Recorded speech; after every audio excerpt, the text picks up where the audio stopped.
It's the Full Force News Burst with me, Chris McLeod, aka Diagnostic 80. We've managed to grab the immensely talented freelance illustrator Dan Mumford for an interview, so let's get on with it, shall we? We have managed to get an interview with an awesome and extremely talented illustrator, and very specifically for us, the artist responsible for that stunning classified series Cobra Commander box art. Yes, that's right, please welcome the amazing Dan Mumford. Great to have you with us, Dan. How are you doing, bud? Good, thank you. Thanks for having me. Not at all.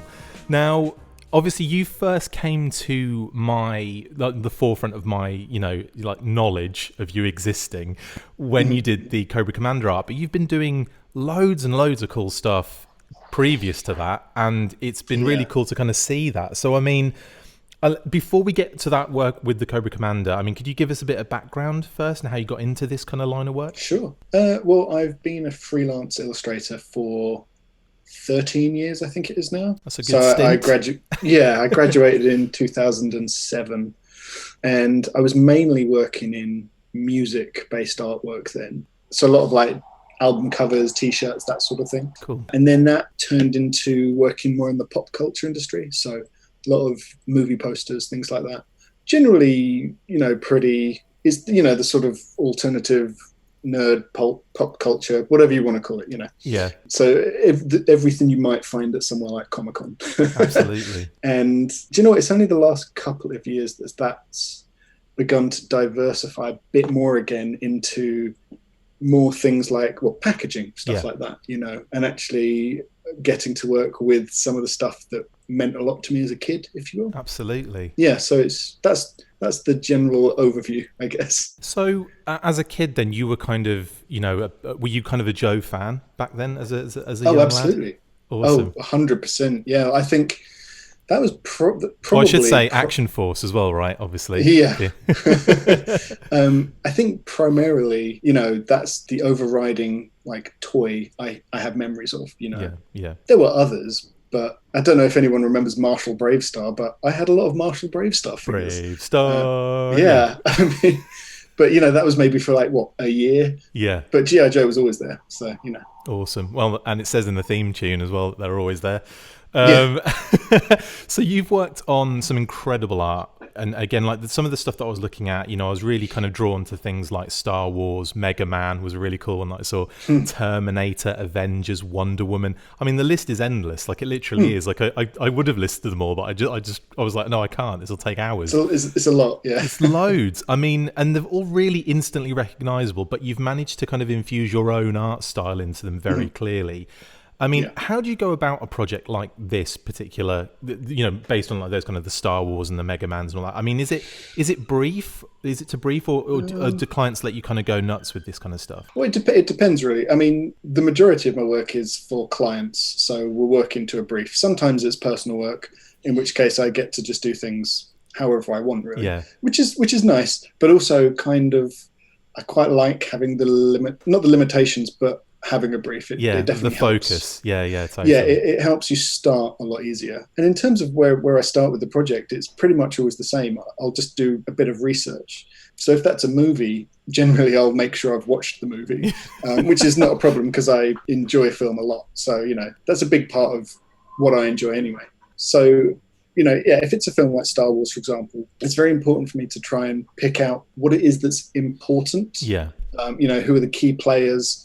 What's an important scene? And as you probably saw in most of my work, it's normally a scene. It's not like a big load of different figures and faces and stuff. It's normally one moment. Yeah. So it's always about trying to depict that one moment. And actually, the Cobra Commander piece is different in that respect because it is this sort of montage thing, which is quite unusual for me. Yeah, totally. What I noticed about some of the work you did as well is the landscapes, the atmosphere and the kind of the arena that they're always in is always really rich and really kind of, there's a lot, I think, obviously this, but a lot of detail seems to go into the world around the character, which is really striking. Well, I think I'm actually sort of secondarily looking at the figures and the characters. Yeah. The world and the scene itself is normally the primary focus. Yeah. And because of that, I tend to put lots of little things throughout the image.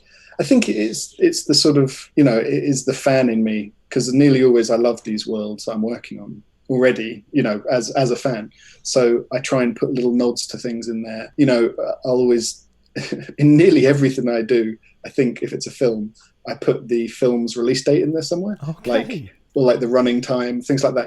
If a car has a license plate, for example, no way. weird things like that. I'm gonna have to go through all of your work again and just pick all of those out.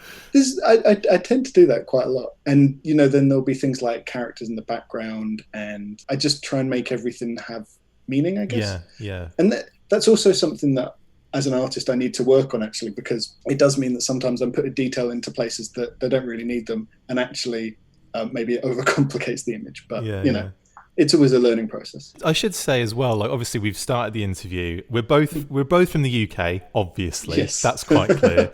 All of our American listeners are kind of like, what's he doing? He usually has Americans on. No. So I mean, where are you from originally? Where were you born? Watford. Watford. So, okay, cool. Yeah, just outside of London, and that's where I've been most of my life, really, in that area. I went to Brighton University, which is on the coast, so I was out of London for a few years, but now I live in London again. Awesome. And, it's a weird one. Like, I don't have like a small hometown to go back to or anything. Yeah. Like London is kind of my home, which is nice because it's such a huge place. Yeah. That's amazing. That's cool. I just wanted to kind of clear that up. I should have asked that initially. Sure. And I'm like, people are going to be like, where's he from?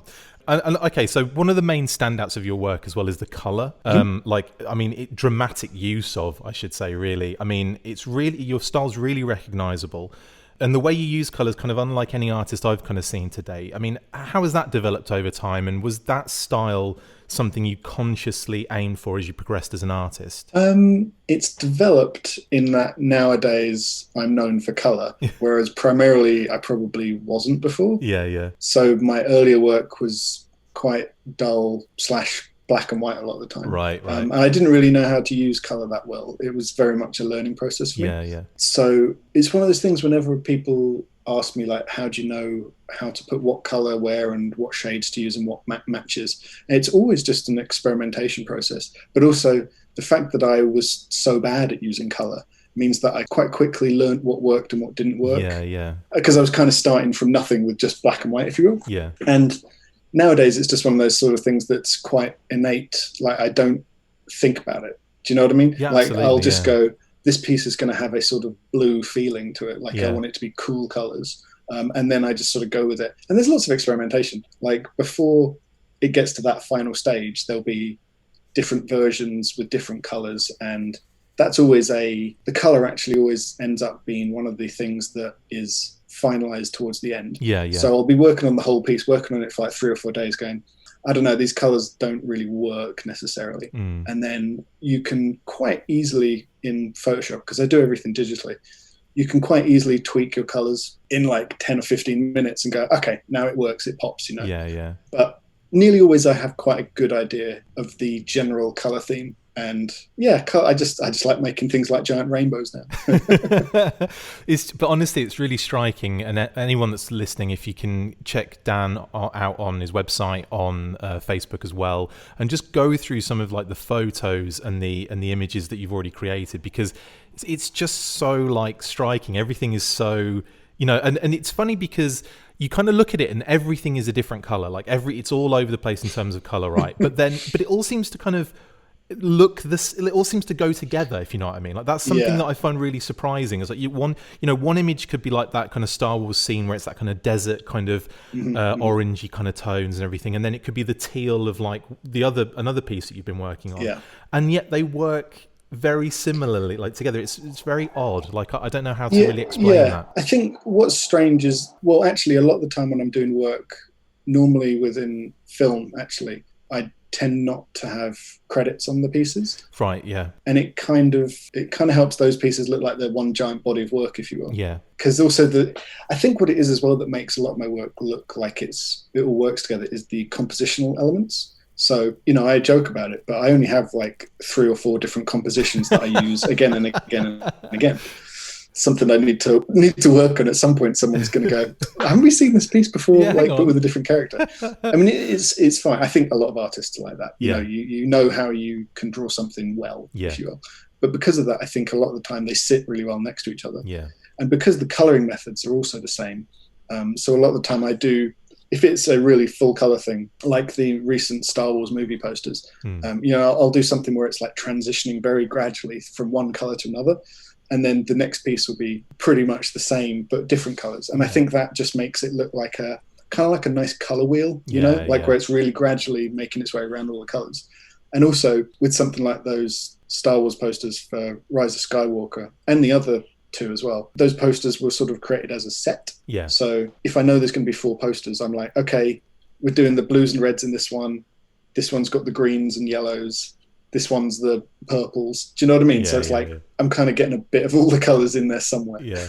And it's amazing because everything's so cohesive at the same time. I think as well, like obviously your art style is also really strong in there too. Like it's not just about the color aspect, but I just think everything, there's a really solid signature to your, it's really clear and I'm loving it. Thank you, I appreciate that. No, and plus you're on the show, so I have to be really nice.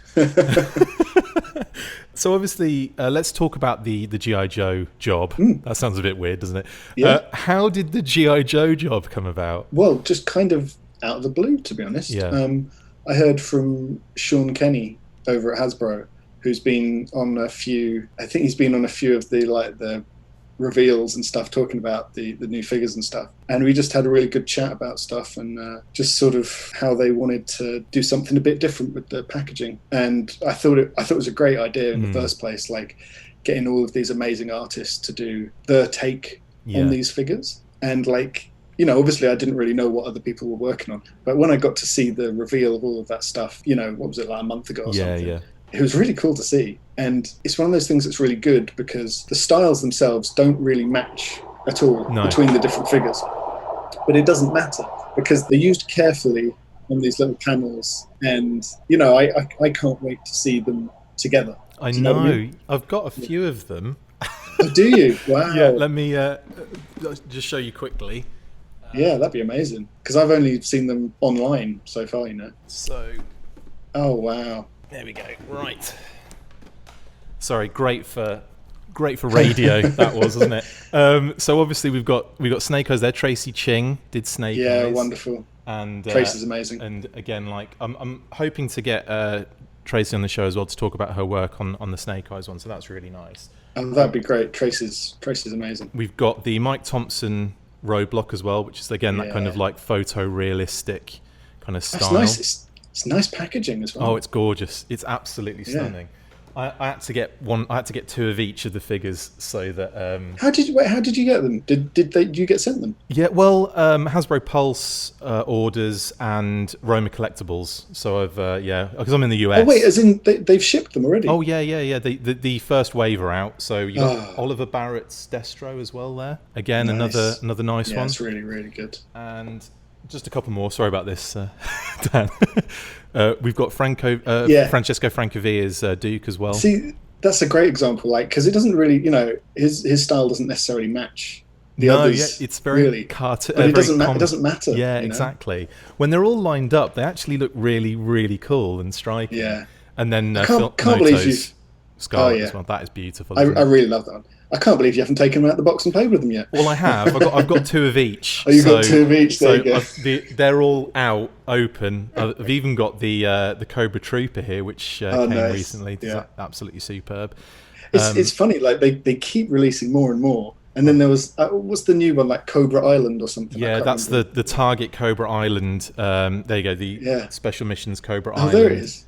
That's the Cobra Trooper. Non-stop. And that is, I can't remember who did the Cobra Trooper one. I remember now. Anyway, amazing artwork, and I can't wait to have your Cobra Commander one on there. And speaking of Cobra Commander, me too. Let's talk about that. I mean, sure. It's gorgeous. It's one of my favourites, in all honesty. You've got a lot to take into consideration with the art on here, like the size of the space on the box, the wraparound element. How do you go about deciding poses and so on? Do you do a lot of test sketches to find out, or do you kind of get the idea immediately? No, with this we had to be quite specific because obviously knowing that it's going to be used primarily as the wraparound artwork meant that it had to be created in a way that would be accentuating the shape, if you will. Sure. So, I knew that we were going to have the smaller Cobra Commander on the front, and then actually, there's the larger one behind him, which Yeah. is, I think, ends up being on the side. And that process was, we kind of just went through, the usual sort of process that I would on a job, different sketches, trying different things out.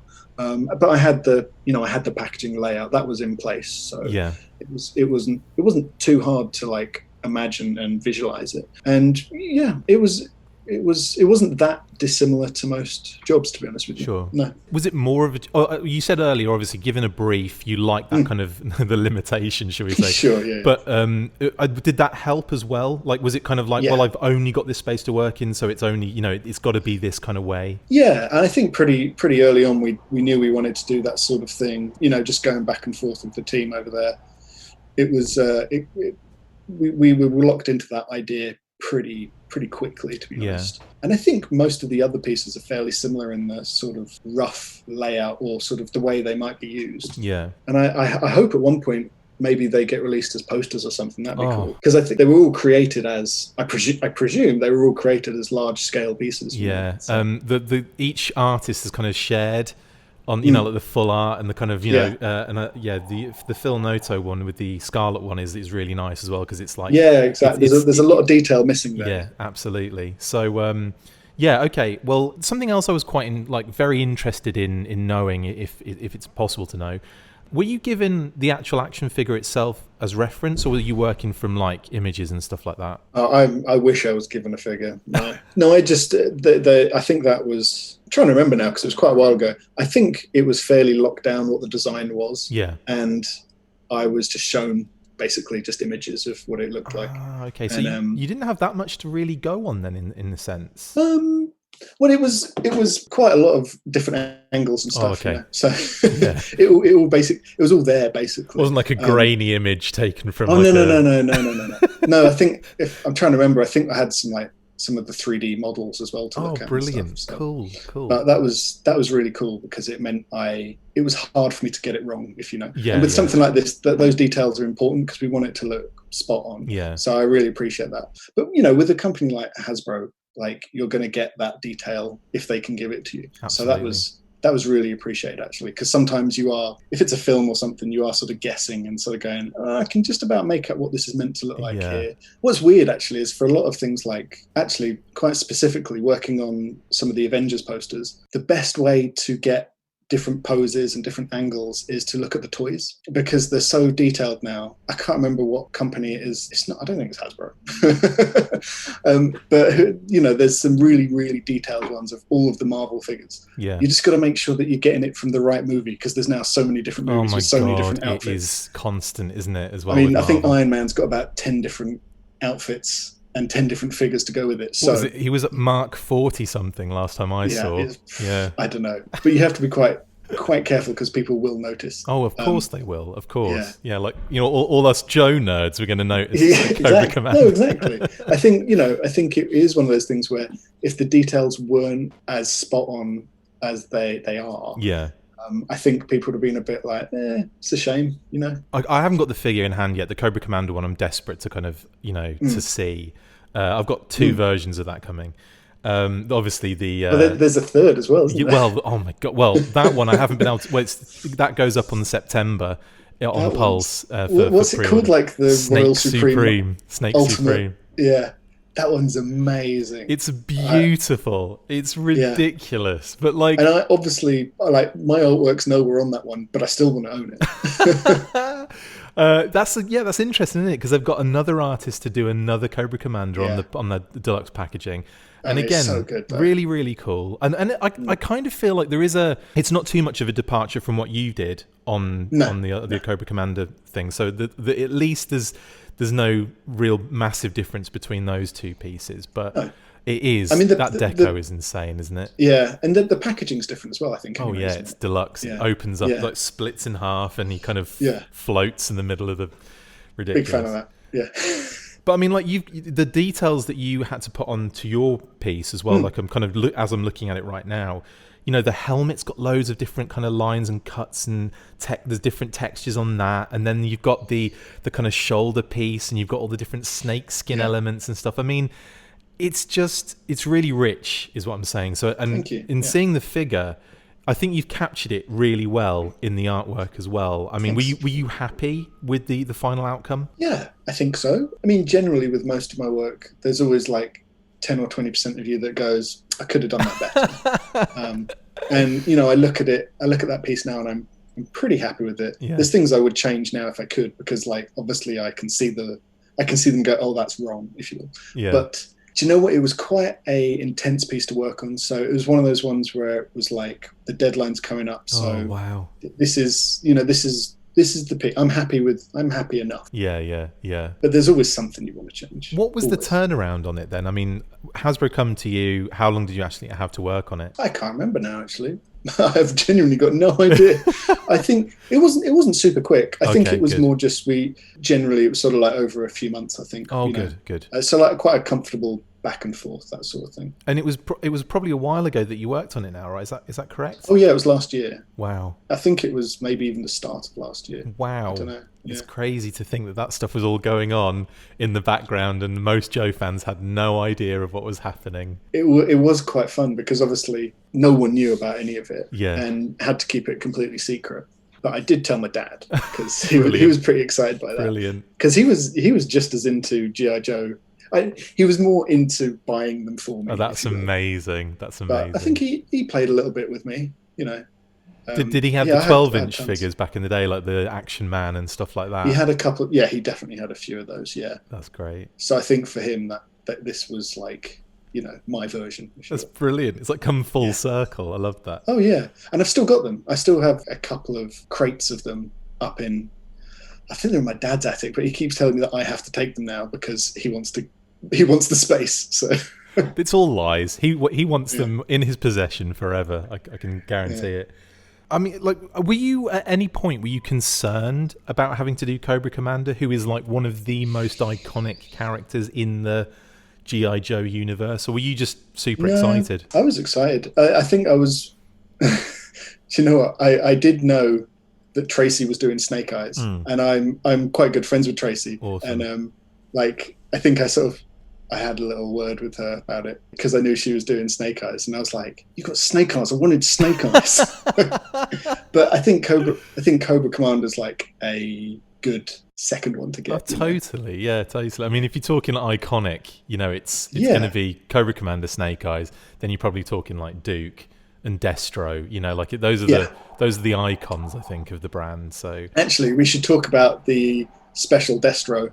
I can't remember what he's called. Profit Director Destro. Yes. And another artist friend of mine did that, James White. Yeah. And when I saw that, I was like, yes, that is amazing. I was so happy that they got him to do it as well because his work's perfect for it. Yeah. But just the fact that, what I like about it is the fact they've taken chances with things like that. Yeah, and also absolutely. Taking chances and not just what the figure is and having some sort of slightly out there artwork, but also weird things like I think his packaging is purple instead of blue. Yeah. And it's just like, that doesn't make any sense. It doesn't go with the line, but it doesn't matter because it's awesome. Exactly. I just love that. And James as well. Like I saw his interview with a friend of mine, Paul, for Plastic Battles, and he was talking about his process and all the things he had to do in terms of, like the sketching out and everything. And you're right, his style is perfect for that because it's that kind of like 80s kind of like vibe, isn't it? With a kind of but with that kind of cartoon or comic aspect to it. Really, really nice, kind of striking. Yeah, totally cool. And the deco on that figure is unreal. Love it. It's amazing. Coming back to Cobra Commander, the inclusion of the huge golden cobra is really striking. In the background. Yeah. Did Hasbro ask for that, or was that something that you threw in? I think I might have just thought that'd be a good idea. Yeah. Because I knew he basically. Because the Cobra itself, I don't think that even shows up on the packaging. Like maybe its background does, but the head I think is on like the part that won't be on the packaging. Okay. So I think in my eyes, I was a bit like it's basically negative space that you might not do something that interesting with. Sure. But I just thought that's a really cool way to just get another element of Cobra in there. Yeah. And also, like in the same token, did you include the vehicles as well, like the Hiss tanks and the Ravens? Was that something? Honestly, I can't remember because there was quite a few sort of going back and forth on this stuff. Yeah. But I think I think we just thought that would be cool because it's like, he is the commander. Let's have some of his forces around, if you will. Totally. And I was glad that we got to do the HISS tank. Oh, yeah, HISS tank at the bottom, yeah. I was glad we got to do that one because I had that vehicle. Nice. So I was glad to put that in there. Yeah, I love the as well. The night ravens look great, like flying off into the night sky kind of thing. They're small additions, and they're essentially non-essential to the piece itself. Yeah. But as a whole, they just sort of add a little extra element to it. Yeah, absolutely. Really, really solid. We've kind of, you talked about being really excited about doing this. I mean, did you enjoy working on the project? And do you think there's a possibility for maybe some future work with Hasbro packaging? Well, in terms of future work, I have no idea. If they wanted me to do more, of course I would. Because they're going to run out of artists in the world at some point, aren't they? They're going to have to come back full circle and start again. You would hope so. No, I loved doing it. It was really good fun, and I think it's just one of those things that's just a little bit different. It's a different application for my artwork, and it's also something that means a lot to me, nostalgia-wise. Yeah, it's something that I just really enjoyed. And, if I was asked to do anything that is in the realm of early 90s, late 80s toys, then I will be there immediately. Amazing. Yeah. Dan, thank you so much, mate, for jumping on and chatting with me about no problem your work. At all. Really appreciate it. Like I said, absolutely adore that Cobra Commander art. It's actually, I've actually stolen it for use for the Full Force Facebook page.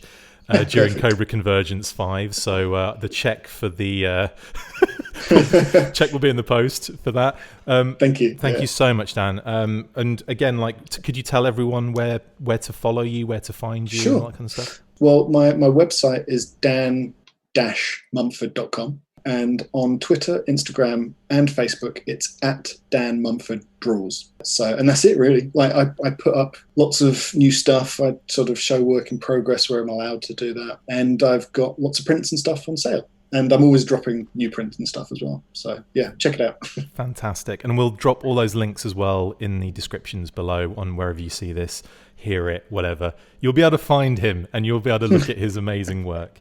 Dan, mate, really appreciate it. It's been an absolute pleasure chatting with you. Lovely to meet you, and all the luck in the future, mate. Thank you so much. Thank you. No problem. Cheers. That's it for this instalment of the Full Force News Burst. Thank you to my awesome guest, Dan Mumford. See you next time, and as always, full force. Make sure you get involved with the discussion by liking, sharing and commenting on these videos, and as always you can keep up with the show after listening by following on Twitter @TheFullForce, liking the Facebook page facebook.com/TheFullForce, and if you would like to contact the show you can message us on either of those platforms with feedback or questions. We have also started a Patreon page, so if you want to see your name up in lights on these videos or enjoy exclusive bonus content, then check out patreon.com/TheFullForce podcast or click the link on any of the posts this podcast appears in. Full Force. G.I. Joe fans, welcome to Cobra Convergence 5. Cobra Convergence is the G.I. Joe fan community's month-long celebration of G.I. Joe's eternal enemy, Cobra. Please join as your favorite G.I. Joe podcasters, YouTubers, photographers, and cosplayers present new Cobra content for the entire month of August. G.I. Joe, the Full Force podcast, Half the Battle, Special Mission Force, comic tropes, toy polloi, plastic battles, Scorched Earth creations. Every day in August, we'll spotlight a G.I. Joe fan creator with new Cobra-related content. That's a dose of Cobra every single day of the month. Talking Joe, a G.I. Joe podcast. Merry Mercenary Cosplay. Order of Battle podcast. Cobra Island. SEO Toy Review. MacDowell. Nate Myler. Fun School Roni. The full lineup of creators is now available at HTC788.com. Make sure you subscribe and follow each one so you don't miss anything. Joe Motion Videos 82, JLS Comics, What's on Joe Mind Podcast, The Human Mechanism Mark II, Green Yeti 907, My Side of the Laundry Room, The File Card Podcast, Real Hector Cananas. We want every G.I. Joe fan to get involved, support the fan community, and show us your creativity. You will find instructions at hcc788.com for how you can join the convergence with your own Cobra creations. Joe Fan 82, Jay Bottom, codename Mewtwo Vero 2, Painted Plastic, Joe Colton Cosplay, Hooded Cobra Commander 788. It's time to turn the world blue. Cobra Blue. Go to hcc788.com right now and get ready for the convergence. Oh.